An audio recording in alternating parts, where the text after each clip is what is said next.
Hey everyone, this is Mike, and today I wanted to take some time to talk about a genre of game that I've been enjoying over the last few months, but mainly for the last 2 weeks I've been getting into it a whole lot more.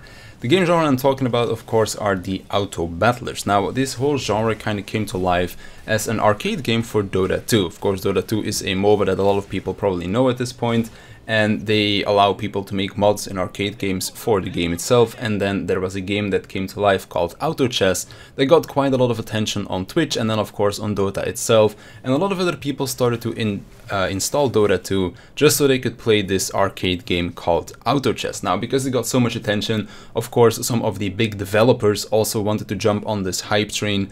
Dota 2 created Underlords, League of Legends created Teamfight Tactics, and then Blizzard also created Hearthstone Arena, I believe it's called. Not 100% sure because I haven't played it, but Hearthstone basically has its own version of this game type as well. As for how this game type kind of works, it's relatively simple on the basics, but there's actually a lot for you to learn when it comes down to getting better at the game. So the way it works is you just buy characters, you put the characters on the field, you give them items, and then they fight against the characters of your opponent. It's kind of like a battle royale, so it's last man standing wins. Of course, there's a lot more than just these kind of simple things for you to consider when it comes to building your team. You want your team to have some synergy when it comes down to, for example, having a tanky front line and then having some damage dealers in the back or something like that. You want to make sure that you itemize correctly, like for example giving your damage dealers the correct item so that they can do their damage the best way, putting your tanks in the front with maybe some HP items or something like that. And then of course you also want to make sure that your team works together when it comes down to their traits as well, because each character has their own unique traits. Of course I'm mainly talking about Underlords and Teamfight Tactics here because those are the two that I mainly play. But basically each character has traits, usually 2, some have 3 when it comes down to Teamfight Tactics. And then you basically, if you get multiples of those traits, you get bonuses. For example, if you put 2 mages together, they buff the magical damage of all of your team. If you put 3 rebels together, they get a shield at the start of the battle.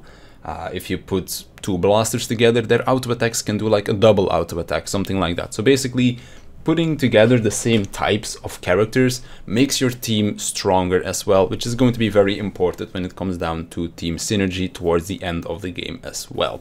So that's kind of like how it works. You buy your characters, you can level them up by buying copies of them, you put them on the battlefield, kind of trying to position them correctly so that they can do their optimal damage or tank if necessary, and then you just give them items to kind of make them even stronger as well. And then you just hope that RNG goes your way, because of course it is all RNG. When it comes down to buying the characters, because you have to find them in the shop. When it comes down to being able to upgrade them, because of course you need to buy those copies in order to level them up. If you can't find the copies, well then you can't level them up.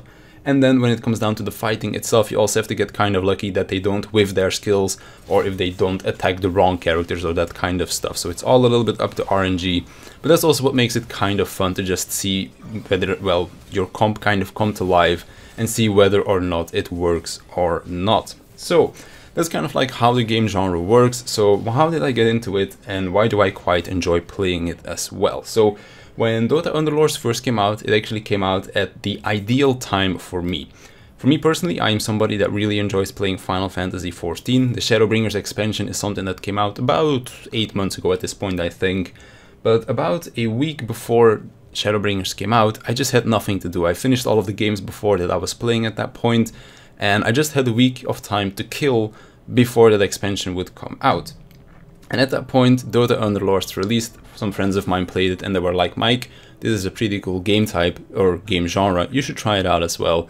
And thus I tried out Underlords and I did quite enjoy it. And all of a sudden that week-long waiting for Shadowbringers went by a lot faster because I had Underlords to play. And it's a very good way to waste some time, so to speak. Auto battlers don't require a crazy amount of attention, which makes it so that it's very easy to do. Just get in, have a chill time, play a little bit, don't get too stressed about it. Like for example, say I'm playing a game like One Step from Eden, that one gets my heart pumping, requires 110% of my attention, but something like an auto battler, I can just relax, play, talk with my friends, maybe watch a video on the side or something like that.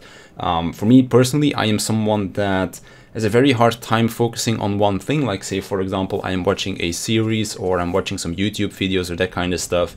I usually want to have something on the side to do as well. Or for example, when I'm playing Final Fantasy XIV and I'm crafting some stuff. Crafting is very boring in that game, especially if you just macro craft everything, because then you just press one button, you wait a minute, and then you press another button, you wait some seconds again, and then you just do the next craft. So that doesn't really require much attention span at all. So what I then do is I open up an auto battler on the side, and then I play that whilst I am crafting on Final Fantasy, whilst I'm watching a YouTube video, or when I'm just chatting with my friends, because sometimes I'm just like on Discord chatting with my friends, and it does require most of my attention span, but then I don't have enough to put into a game like One Step from Eden that requires a lot of attention.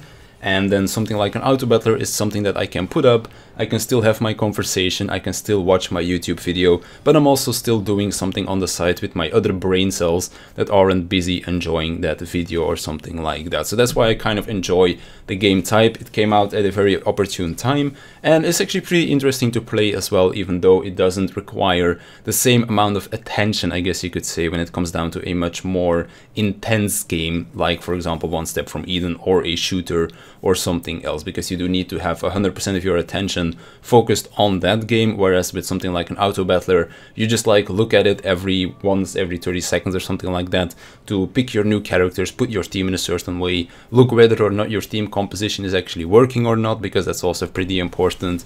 But for the most part, you don't need to have 100% fixated attention on the game for you to be able to be successful in it. You can still chat with people on Discord, watch a YouTube video on the side, or maybe do something else as well, like for example me crafting on Final Fantasy. That's why I think this game type, or like this game genre, is a pretty good thing for me personally, because it allows me to do something on the side whilst I'm still doing something else as well. And of course, if I just want to play the game to play the game, I do that relatively often as well. For example, right before I go to bed, I usually like playing one game to just kind of chill, because the game is relatively relaxing, so to speak. Like you just put together your team and then you just watch and whether or not it works, and it's pretty relaxing to just do that. And it's also pretty fun sometimes to see whether or not your team works. It's always very satisfying to me to just create one carry in your team, so to speak, and then it's kind of like an all protect one, and then seeing whether or not that carry works. Of course, there are a lot of different ways how you can build your teams. You can do it like that, where you just create 8 characters that are just there to protect your one carry. You can make it so where half of your team carries and half of them protects, or you can just make it so that everyone is equally strong. It's all up to you on how you want to create your teams and how you want to play. For me personally, creating one carry is a very exciting way to play the game, because if they die, it's game over, but if they don't die, you can just see them wreck the entire enemy team, which is very satisfying as well. I think in the gameplay that I've got recorded, there's a Darius that I completely stacked, so he's just like dunking and dunking and dunking on all of these characters one after another, and it's very exciting for me to see whether or not it works. And then if he just like dunks 4 or 5 people in a row, that's just very fun and enjoyable for me to watch. So those are kind of like the reasons as to why I play it. On one hand, it's something that I can play whilst I'm doing something else as well that doesn't require too much attention, and on the other hand, it's also something that I like to play just to relax when I'm talking with some friends, or when I just want to wind down and play a relaxing game or something like that, or when I just want to kill some time. Say for example, I am uploading something to YouTube, or I am rendering a video. During those times, I can't really be playing many other things, because when I'm rendering, that does of course take a big toll on my PC, so I can't really play much intensive games like for example Destiny 2 or something like that. And when I'm uploading something to YouTube, I also can't play online games usually that much, because it does lag my internet connection a bit, because my upload is not that amazing. Or when I'm downloading something, that like usually I can't really play many online games during that time either. So of course, since Teamfight Tactics or just the auto battlers in general doesn't really require you to have a very great internet connection, because lagging in that game doesn't really matter, since all of your characters just do their own thing anyways. It's something that I can do during those times as well. Or for example, when I just right before I go to bed and I still want to play a game or something like that, then this is a good way for me to relax and not be too like full of adrenaline, so to speak, when it comes down to playing some other games, like for example a competitive game of Destiny 2 or some One Step from Eden or something like that, because those do get your heart pumping, whereas a game like this is more relaxing and just fun to watch your characters do their own thing. So those are auto battlers. Those are kind of how they work. Those are the reasons as to why I like playing them. Of course, there's a few different ones out there. For me, mainly I play Underlords and Teamfight Tactics. At the moment, Teamfight Tactics is the one that I'm playing the most, just because it is the most enjoyable to me, because of how you can build your teams there. In Dota, it's a little bit simpler with the itemization and that kind of stuff, whereas with Teamfight Tactics, a little bit more in-depth, a little bit more risk-reward as well, because there's more permanent choices in there.